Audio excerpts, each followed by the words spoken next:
സ്ഥലത്ത് പള്ളി ഉണ്ടാക്കലുണ്ട് വേറെ ചില ആവശ്യത്തിന് വേണ്ടി. അതും വളരെ അപകടം പിടിച്ചതാണ്.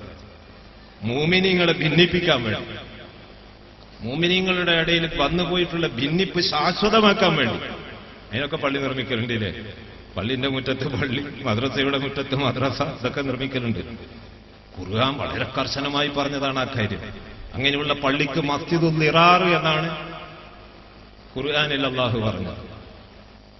മുഅ്മിനീങ്ങളുടെ ഇടയിൽ ഭിന്നിപ്പുണ്ടാക്കാൻ, വല്ല ഭിന്നിപ്പും ഉണ്ടായാൽ എങ്ങനെയെങ്കിലും തീർക്കാൻ നോക്കലല്ല. ആ ഭിന്നിപ്പ് ശാശ്വതമാക്കാൻ വേണ്ടി പള്ളി നിർമ്മിക്കാം, ആ ഭിന്നിപ്പ് ശാശ്വതമാക്കാൻ വേണ്ടി മദ്രസ നിർമ്മിക്കാം. ആ കുറ്റമാണ്. അതിനുവേണ്ടി സഹായിച്ചു പോകരുത്. സഹായിക്കുന്നവർ നേരെ മറിച്ചാണ്, നരകത്തിൽ സീറ്റ് ബുക്ക് ചെയ്യലാണ്. അല്ലാഹു കാക്കട്ടെ. വെറുതെ പറയുന്നതല്ല. ഖുർആൻ പറഞ്ഞു ലാ തഖും ഫീഹി അബദാ.